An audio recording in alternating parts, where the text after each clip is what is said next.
Graça e paz, amados irmãos, que Deus abençoe a vida de cada um de vocês.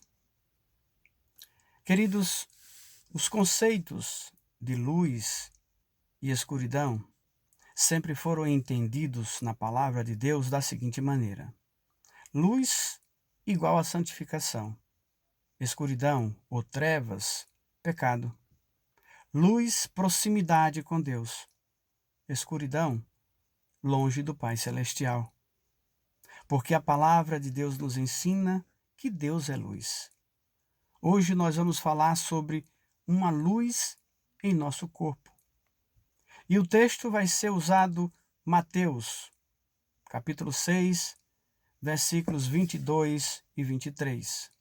A palavra de Deus diz assim: os olhos são a candeia do corpo. Se os seus olhos forem bons, todo o seu corpo será cheio de luz. Mas se os olhos forem maus, todo o seu corpo será cheio de trevas. Portanto, se a luz que está dentro de você são trevas, que tremendas trevas são. Os olhos são a candeia do corpo. A candeia era uma lâmpada usada nos tempos de Jesus. Elas serviam para iluminar as casas, os caminhos, os lugares escuros, para guiar o ser humano na escuridão. Ao relacionar as candeias com os nossos olhos, Jesus informava que os nossos olhos deviam ter também essa função, iluminar. Jesus estava dizendo que, através dos nossos olhos, devíamos iluminar nossa vida, o nosso caminho. Se os seus olhos forem bons, todo o seu corpo será cheio de luz. Mas, se os seus olhos forem maus, todo o seu corpo será cheio de trevas. Mas é somente assim? Estamos dependendo apenas se o olho for bom ou se o olho for mau? O olho é bom desde o nascimento ou ele se transforma? O que vai determinar que meu olho seja bom ou mau? Jesus continua: portanto, se a luz que está dentro de vocês são trevas, que tremendas trevas são. Como trevas simbolicamente significam pecado, ao iluminar os nossos olhos, estaríamos vencendo as nossas batalhas espirituais. Mas acredito que ainda tem uma pequena dúvida no texto. Vamos olhar essa frase. Se a luz que está dentro de vocês são trevas. Se é luz, como pode ser trevas? Em outra tradução, Jesus diz assim: se a tua fonte de luz está às escuras, que terrível escuridão. Então, nós temos uma fonte dentro de nós que pode estar acesa ou apagada, pode estar com defeito. Que fonte é essa? 1 Samuel, capítulo 16, versículo 7. Não atentes para a sua aparência, nem para a grandeza de sua estatura, porque eu o rejeitei. Porque o Senhor não vê como o homem vê. Porque o homem olha o que está diante dos seus olhos, porém o Senhor olha para o coração. Esse texto é quando Samuel, pressionado pelo povo, estava escolhendo um rei para o povo de Deus. Saul era um dos homens mais bonitos da tribo de Benjamim, e o povo queria escolhê-lo para ser rei. E Samuel até que foi na onda do povo, mas Deus disse: não atentes se ele é bonito ou forte, porque eu não olho para a aparência, e sim para o coração. Deus não olha para o visual, e sim para o interior. Deus olha para o nosso coração. Lugar de luz ou trevas? Lugar onde guardamos os nossos sentimentos e desejos. Se o coração de Saul fosse bom, fosse iluminado, Deus diria: é esse aí. mas a fonte de Saul estava às escuras. Então Deus disse: eu o rejeitei. Agora sim, entendemos completamente o texto de Jesus. Se o teu coração for bom, a luz do teu olhar intensifica-se e mostra o bem. Mas se o teu coração for mau, a luz do teu olhar apaga-se e mostra a maldade. O olho da gente não é dotado apenas de visão, mas também de conceitos e preconceitos, porque nós somos influenciados pelo que vemos. Nós temos vontades e desejos através dos olhos. A visão é uma coisa tão especial que muitas vezes nós pensamos que analisamos com os olhos. Eu vejo, eu penso, eu vejo, emito uma opinião, eu vejo, tomo uma atitude. De acordo, queridos, com o que nós temos dentro de nós e com o que nós vemos, os nossos olhares e os nossos corações vão se transformando. Você já percebeu que, aparentemente do nada, você acorda e passa o dia todo com uma agonia, com uma tristeza, com uma vontade de chorar? Clama por Jesus, porque tem alguém ou algo tentando soprar para apagar a luz que existe ou deveria existir dentro do seu coração. Coloca o teu joelho no chão e ora a Deus, porque essa dor espiritual, essa angústia, é o teu coração sendo atacado pelas trevas. Os nossos olhares são diferentes. Tem olhares de todas as formas. Um olhar de fome, um olhar com vontade de comer.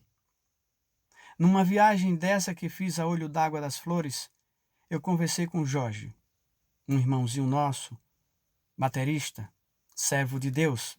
Conversei com ele rapidamente sobre o nosso gosto pelo pão. Soube que ele gosta de pão tanto quanto eu. Já pensou?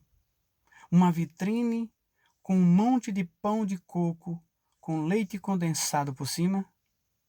Um pão francês com queijo e presunto e uma coca bem gelada? Vamos mudar o cardápio. Uma macarronada completa com presunto e carne. Que delícia! Quem nos dá essa visão de gostosura? Os nossos olhos. Uma porta de entrada poderosa.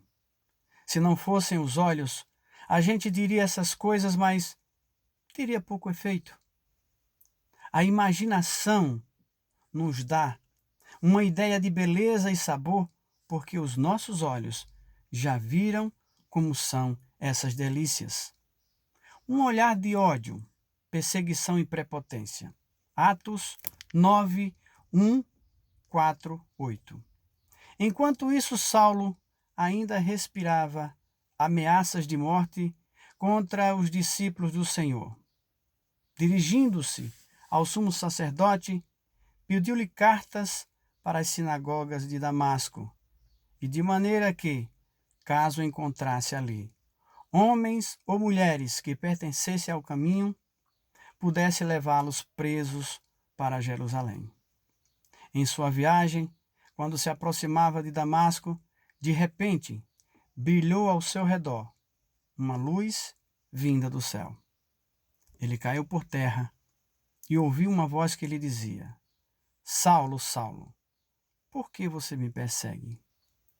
Saulo levantou-se do chão e, abrindo os olhos, não conseguia ver nada. E eles o levaram pela mão até Damasco. O texto mostra a visão de Paulo sobre os seguidores de Jesus. O texto mostra o coração de Paulo em relação àqueles que seguiam o Mestre. Qual foi a atitude de Cristo ao ter a primeira conversa com Paulo? Foi o seguinte: fica cego por uns instantes, para raciocinar, abaixa o teu ódio. O olhar que impulsiona a sua raiva para perseguir será retirado, para que tu possas me ouvir. Jesus retirou a visão de Paulo para chegar até o seu coração. Aquela visão que Paulo tinha não estava correta. Então Jesus foi trabalhar na fonte de luz, no coração. Enquanto Paulo esteve cego, ele analisou, orou e aceitou uma nova missão em sua vida. Vamos agora, queridos, para um olhar carnal. 2 Samuel 11, 2 e 3. Uma tarde, Davi levantou-se da cama e foi passear pelo terraço do palácio. No terraço viu uma mulher muito bonita tomando banho e mandou alguém procurar saber quem era ela. Disseram-lhe: é Batseba, filha de Eliã e mulher de Urias, o hitita. A história todo mundo conhece. Davi adulterou. Quando Davi estava no palácio e pecou contra Deus, foram seus olhos que viram Batseba tomando banho. Naquele momento, a riqueza e o poder mostraram que os olhos e o coração de Davi estavam contaminados.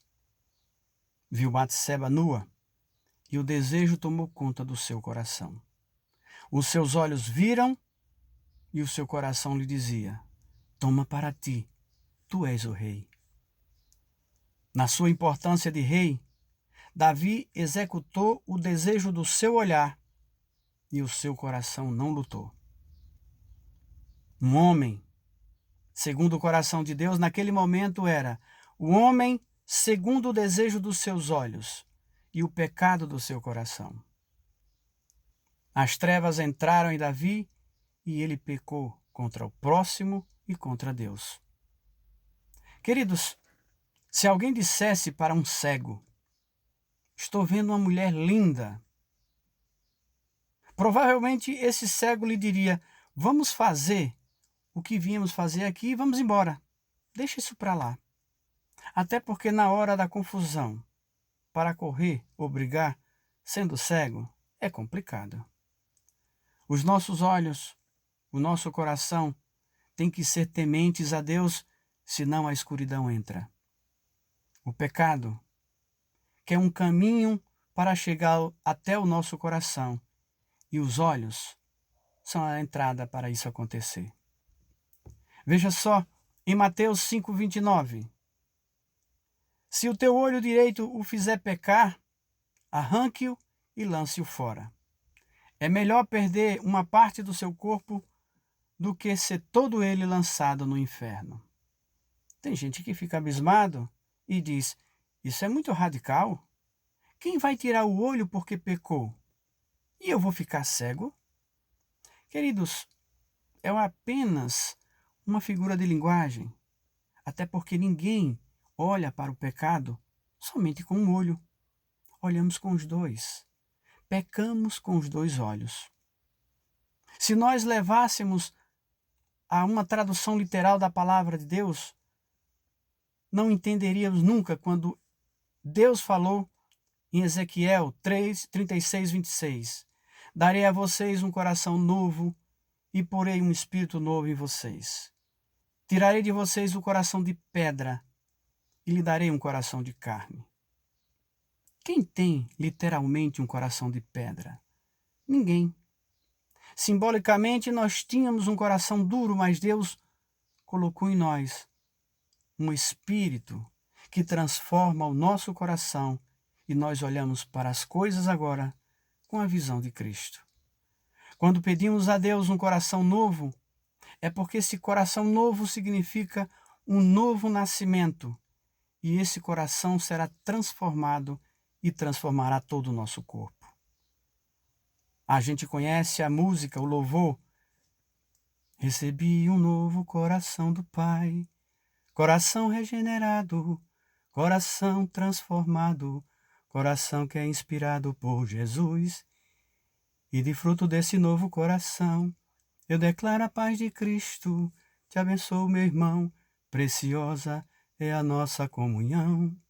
Eu só posso receber um coração de Deus se eu aceitar a luz. Eu só posso receber um coração regenerado se eu aceitar a luz. Eu só posso declarar a paz de Cristo se eu aceitar a luz. Queridos, eu só posso abençoar se eu tiver a luz.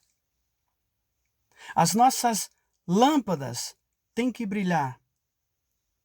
E para isso acontecer, devemos deixar a luz de Deus entrar.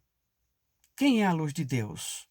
Como aquela música que fala sobre trevas, pecado, perdão e salvação. Deixa a luz do céu entrar, deixa a luz do céu entrar, abre bem as portas do teu coração, deixa a luz do céu entrar. Querido, deixa a luz do céu entrar. Quem é a luz do céu? Jesus Cristo. E onde Cristo quer habitar? Em nossos olhos? Não. Ele quer entrar. Ele quer habitar em nossos corações. 4. Um olhar de amor. Mateus 14:14. Quando Jesus deixou o barco, viu numerosa multidão, sentiu-se movido de grande compaixão pelo povo e curou os seus doentes. Que olhar é esse? É um olhar de amor. É um olhar de santo. É um olhar de luz. É um olhar do coração de Deus. Quem aceita a Jesus terá luz. Quem obedece a Cristo terá todo o seu corpo iluminado. Querido, o que nós olhamos e as escolhas que fazemos reflete a luz ou a escuridão que está em nós. Jesus falou que os olhos são a candeia do corpo. A candeia é um recipiente, um corpo fechado, onde a peça tem dentro dela a luz. O corpo da candeia protege a luz. Na nossa vida espiritual, é a luz que protege o corpo. É a luz que protege a mente. É a luz que protege o coração. A luz que é Jesus protege toda a nossa vida do mal, do pecado, do engano, da escuridão. A luz em nós é a nossa proximidade com Deus. É a garantia de segurança e direção correta para os servos do Pai Celestial. Porque o nosso corpo tem que ser cheio de luz. E para que o nosso corpo seja todo cheio de luz, a paz de Cristo, a comunhão de uns com os outros e com Deus estejam sempre presentes em nossa vida. Que Deus nos abençoe e nos ilumine, em nome de Jesus. Amém?